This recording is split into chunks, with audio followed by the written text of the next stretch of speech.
Às vezes, a verdade é mais aterrorizante do que qualquer ficção que nossa mente consegue criar. O que vocês vão ouvir hoje não são histórias inventadas para assustar crianças na hora de dormir. São relatos reais, documentados, que chegaram até mim através de cartas anônimas, e-mails desesperados e depoimentos sussurrados por pessoas que preferiram viver com o peso do segredo a serem chamadas de loucas. Eu passei 3 noites acordado depois de compilar essas histórias. 3 noites olhando por cima do ombro, verificando as portas, sentindo uma presença que não deveria estar ali. Se você está sozinho agora, talvez devesse parar por aqui, porque depois de ouvir o que eu tenho para contar, você nunca mais vai olhar para o escuro da mesma forma.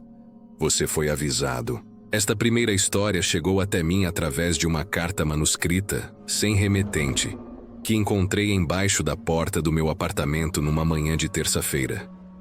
A caligrafia era de uma mulher, trêmula, como se ela estivesse com medo até mesmo de escrever as palavras. Ela assinava apenas como MR e dizia que precisava contar sua história antes que eles percebessem que ela havia falado.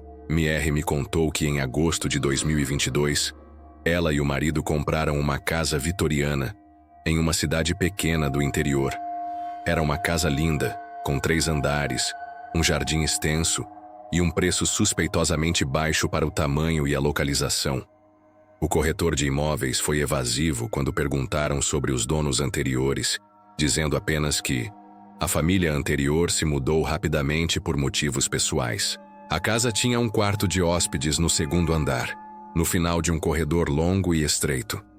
Era um cômodo bonito, com papel de parede floral e uma cama de ferro antiga. Mas desde o primeiro dia, MR sentiu algo estranho sobre aquele lugar. O ar era sempre mais frio ali, mesmo no verão escaldante. As plantas que ela colocava na janela morriam em questão de dias, e tinha um cheiro doce e enjoativo, como flores murchas misturadas com algo que ela não conseguia identificar. Mas o que realmente a perturbava eram os ruídos. Toda noite, por volta das 2h47 da manhã, sempre no mesmo horário, ela ouvia passos vindos do quarto de hóspedes. Não eram passos pesados como de um adulto, mas passadinhas leves, como de uma criança correndo descalça pelo piso de madeira. Quando ela acordava o marido, os ruídos paravam imediatamente e ele nunca conseguia ouvir nada. Depois de 2 semanas, MR decidiu instalar uma câmera no corredor, apontada para a porta do quarto de hóspedes. Ela não contou ao marido. Ele já estava começando a questioná-la sobre sua imaginação hiperativa. Na primeira noite de gravação, ela não conseguiu dormir, ansiosa para verificar as imagens no dia seguinte. O que ela viu na gravação a deixou gelada. Às 2h47 em ponto, a porta do quarto se abriu lentamente, mas não havia ninguém do outro lado. A porta simplesmente se abriu sozinha, revelando apenas a escuridão do cômodo. E então, durante exatos 7 minutos, ela pôde ver pequenas pegadas se formando no carpete do corredor. Pegadas de pés descalços, do tamanho de uma criança de uns 6 ou 7 anos, aparecendo uma após a outra, como se alguém invisível estivesse caminhando em círculos. MR me disse que naquele momento, ela sentiu como se sua sanidade estivesse escorregando entre os dedos. Ela mostrou as imagens para o marido, que ficou em silêncio por longos minutos, antes de sugerir que eles procurassem ajuda médica para ela. Deve ser algum problema técnico na câmera, ele disse, mas MR podia ver o medo escondido por trás dos seus olhos. Foi então que ela decidiu investigar por conta própria. Ela procurou a família que havia morado na casa antes deles e descobriu algo que a fez questionar tudo. Os antigos proprietários tinham uma filha de 6 anos chamada Lucy. Em março de 2021, Lucy havia desaparecido durante a noite. Ela dormia no quarto de hóspedes porque o quarto dela estava sendo reformado. Na manhã seguinte, os pais a encontraram. Ou melhor, não a encontraram. A cama estava intacta, as janelas trancadas por dentro, a porta fechada. Lucy havia simplesmente sumido do quarto sem deixar rastro. A polícia investigou por meses, mas nunca encontrou qualquer pista. Não havia sinais de arrombamento, não havia pegadas no jardim, não havia nada. Era como se Lucy tivesse se dissolvido no ar. Mas a parte mais perturbadora da história estava por vir. MR descobriu que Lucy não foi a primeira. Nos últimos 80 anos, 4 crianças haviam desaparecido daquele mesmo quarto. Sempre da mesma forma, durante a noite, sem deixar rastros, como se tivessem sido sugadas para outra dimensão. Na carta, MR me contou sobre a última noite que passou na casa. Ela havia decidido dormir no quarto de hóspedes para tentar entender o que acontecia ali. Às 2h47, ela acordou com o som de uma risadinha infantil bem ao lado da sua orelha. Quando abriu os olhos, viu uma menina sentada na beira da cama. Era Lucy. Ela reconheceu pela foto que havia visto nos jornais da época. Lucy estava exatamente como no dia em que desapareceu. O mesmo pijama cor-de-rosa, os mesmos cachos dourados, o mesmo sorriso doce. Mas havia algo errado com seus olhos. Eles eram completamente pretos, como poços sem fundo. "Você vai ficar aqui comigo?" Lucy perguntou com a voz de uma criança de 6 anos, mas havia séculos de solidão naquelas palavras. "Eu estou sozinha há tanto tempo." Pierre me disse que naquele momento, ela sentiu uma força invisível puxando-a para baixo, como se a cama estivesse se tornando areia movediça. Ela lutou com todas as forças, gritou até ficar rouca e de alguma forma conseguiu se libertar e correr escada abaixo. Ela e o marido saíram da casa naquela mesma madrugada e nunca mais voltaram. A carta terminava com uma frase que me deu arrepios. "Eu sei que Lucy ainda está lá esperando, e eu sei que ela não vai esperar para sempre. Uma hora, ela vai encontrar uma forma de sair daquele quarto." O segundo relato chegou até mim através de um áudio enviado para o meu e-mail por volta das 3 horas da manhã.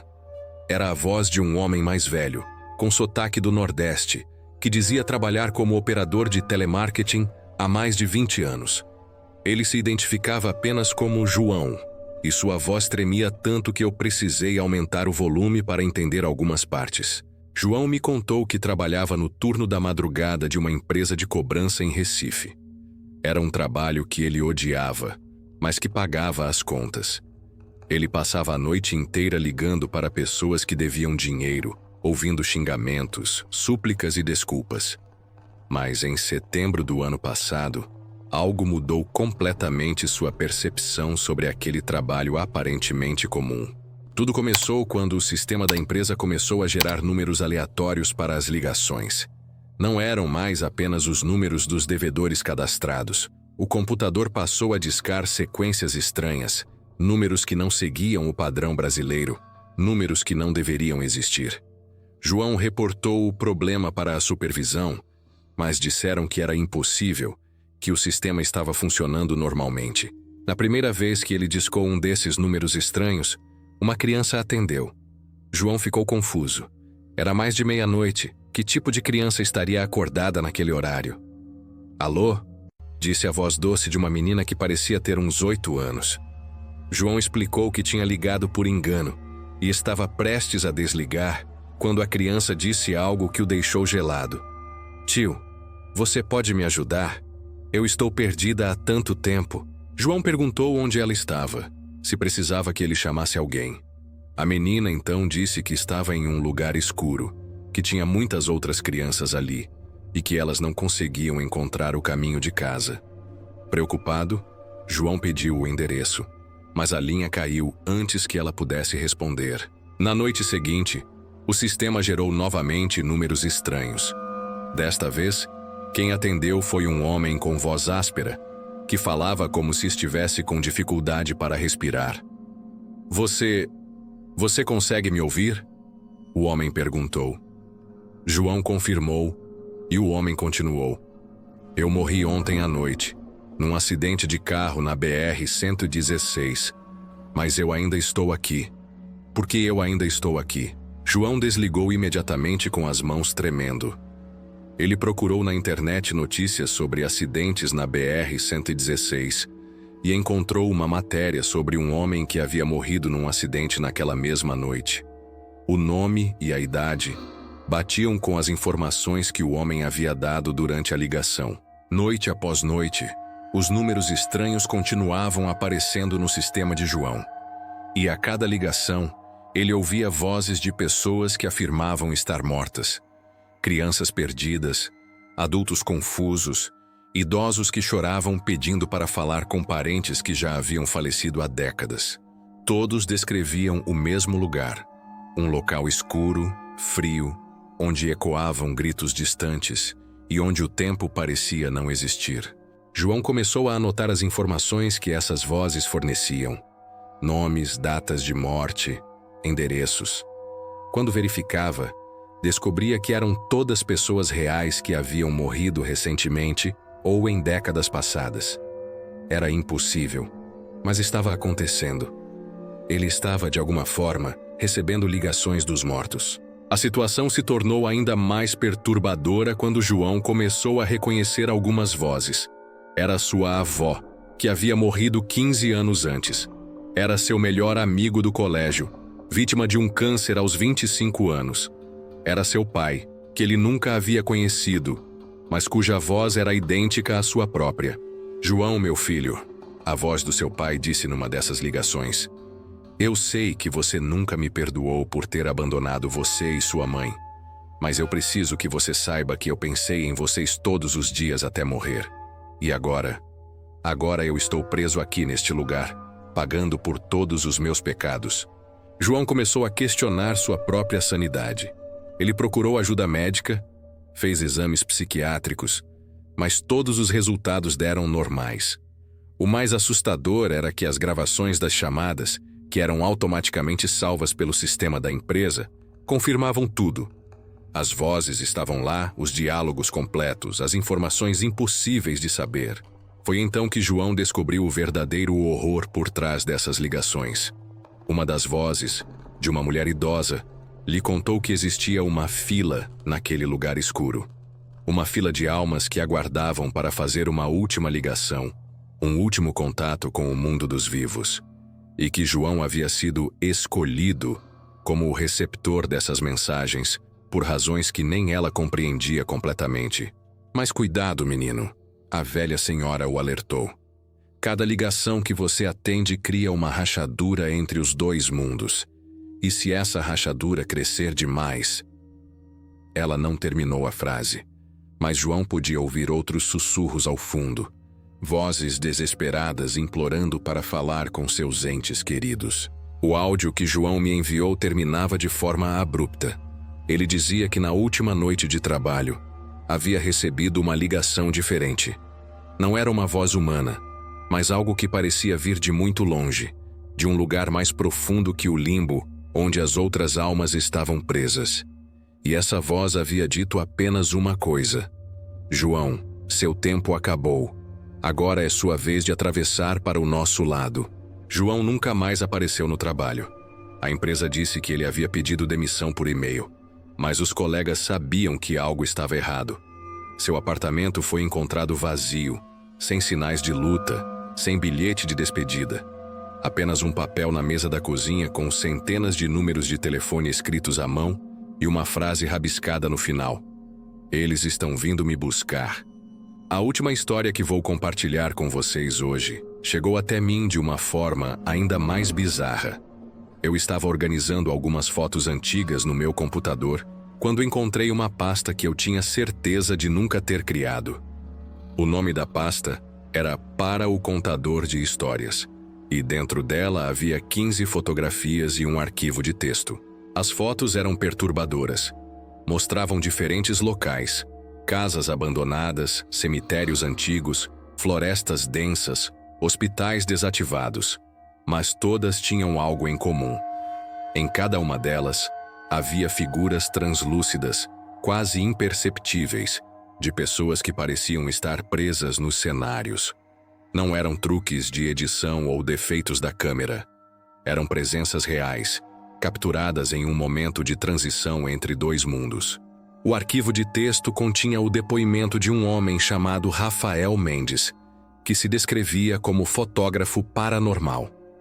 Segundo ele, desde criança possuía a capacidade de ver resíduos de energia deixados por pessoas que haviam morrido em circunstâncias traumáticas.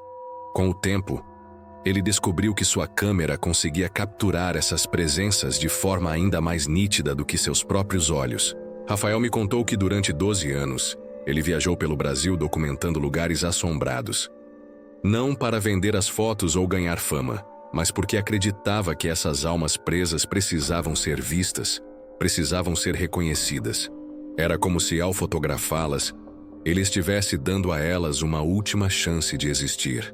Mas tudo mudou quando ele chegou a uma cidadezinha no interior da Bahia chamada São Bento dos Aflitos. Era um lugar esquecido pelo tempo, onde as casas coloniais desmoronavam lentamente, e os poucos moradores que restavam falavam em sussurros sobre as aparições que atormentavam o lugar há mais de um século. Rafael se hospedou na única pousada da cidade, e na primeira noite saiu para explorar as ruas desertas com sua câmera. Foi quando ele viu algo que mudaria sua vida para sempre. Uma procissão silenciosa de figuras translúcidas caminhando em direção à igreja abandonada no centro da cidade. Eram dezenas de pessoas de todas as idades, vestidas com roupas de épocas diferentes, todas com a mesma expressão de dor e desespero nos rostos. Rafael começou a fotografar compulsivamente. Através da lente da sua câmera, ele podia ver que cada uma daquelas almas carregava marcas de como havia morrido.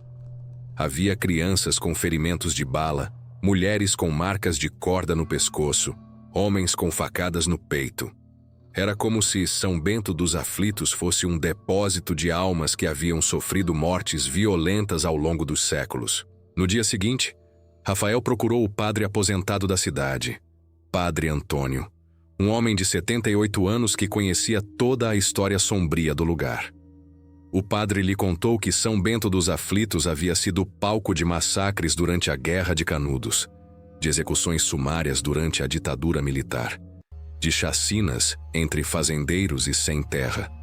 Era um lugar onde o sangue havia sido derramado tantas vezes que a própria terra parecia estar amaldiçoada. Mas o pior de tudo, o padre lhe disse, é que elas não conseguem partir. Existe algo neste lugar que as mantém presas, algo muito antigo e muito mau. Rafael decidiu investigar a origem dessa maldição. Ele descobriu que a cidade havia sido construída sobre um antigo cemitério indígena, profanado pelos colonizadores portugueses no século XVII. Desde então, cada morte violenta que acontecia ali alimentava uma entidade sombria que se nutria do sofrimento humano. Na terceira noite, Rafael decidiu passar a madrugada na igreja abandonada, fotografando as aparições. Foi lá que ele viu a coisa mais aterrorizante de toda a sua carreira. Uma sombra gigantesca, sem forma definida, que parecia sugar a energia das almas presas. Cada vez que a sombra tocava em uma das aparições, ela se tornava mais sólida, mais real, mais aterrorizante. Rafael percebeu que suas fotografias não estavam apenas documentando as aparições. Elas estavam alimentando a entidade. Cada flash da sua câmera fortalecia aquela presença maligna. E o pior, a entidade havia percebido que Rafael podia vê-la.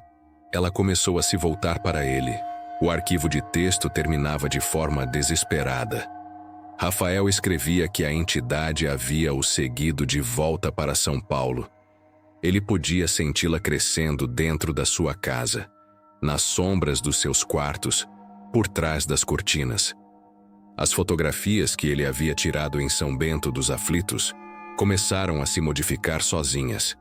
As figuras translúcidas estavam saindo das imagens, literalmente se materializando em sua sala. Eu cometi um erro terrível, Rafael escreveu. Eu não estava libertando essas almas. Eu estava trazendo elas comigo, e agora elas querem que eu pague pelo que fiz. Eu ouço elas sussurrando meu nome todas as noites. Eu sinto elas tocando meu rosto quando estou dormindo, e eu sei que em breve eu vou me juntar a elas. A última linha do arquivo dizia: se alguém está lendo isso, não procurem por mim, e pelo amor de Deus não vão para São Bento dos Aflitos. Algumas portas nunca deveriam ser abertas. Depois de compilar essas 3 histórias, eu me pergunto quantas outras existem por aí. Quantas pessoas carregam segredos como esses, aterrorizadas demais para falar, com medo de serem chamadas de loucas? Quantas vezes nós ignoramos sinais óbvios de que algo está errado porque é mais fácil acreditar que são apenas coincidências? O que mais me assombra não são os fantasmas dessas histórias. Não são as aparições ou os fenômenos inexplicáveis. O que mais me assombra é a solidão dessas pessoas. MR, João, Rafael. Todos eles viveram seus pesadelos em silêncio, carregando um peso que ninguém deveria carregar sozinho. Talvez seja por isso que essas histórias chegaram até mim. Talvez seja porque, de alguma forma, contar essas histórias seja uma forma de dar paz a essas almas perturbadas, tanto aos vivos quanto aos mortos. Existe um provérbio africano que diz: quando um ancião morre, uma biblioteca inteira pega fogo. Mas, e quando alguém morre levando consigo um segredo terrível? E quando essa biblioteca que se queima está cheia de pesadelos? Se você chegou até aqui, é porque parte de você acredita que essas histórias podem ser verdade. E talvez seja essa crença que mantenha essas almas presas entre os 2 mundos. Nossa necessidade desesperada de acreditar que existe algo além da morte, mesmo que esse algo seja aterrorizante. Então eu pergunto para vocês: você acredita que essas histórias realmente aconteceram? Já viveram algo parecido que nunca tiveram coragem de contar? Já sentiram aquela presença inexplicável no canto do olho? Aquele arrepio que não tem explicação?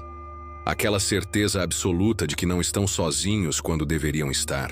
Se essas histórias tocaram algo dentro de vocês, se fizeram vocês olharem por cima do ombro enquanto ouviam, então talvez seja porque elas precisavam chegar até vocês. Talvez vocês também tenham uma história para contar. Deixem nos comentários se já viveram algo inexplicável. Compartilhem suas próprias experiências. Mas lembrem-se, algumas palavras, uma vez faladas, não podem mais ser retiradas. Alguns segredos, uma vez revelados, mudam nossa percepção da realidade para sempre. Se vocês se inscreveram no canal, bem, espero que tenham coragem para o que vem por aí. Porque essas 3 histórias são apenas o começo. Eu tenho uma pasta cheia de relatos ainda mais perturbadores, e alguma coisa me diz que as próprias entidades por trás dessas histórias querem que eu continue contando. E agora, enquanto vocês se preparam para dormir hoje à noite, lembrem-se, às vezes a coisa mais aterrorizante não é o que está escondido no escuro. É o que o escuro está escondendo de vocês.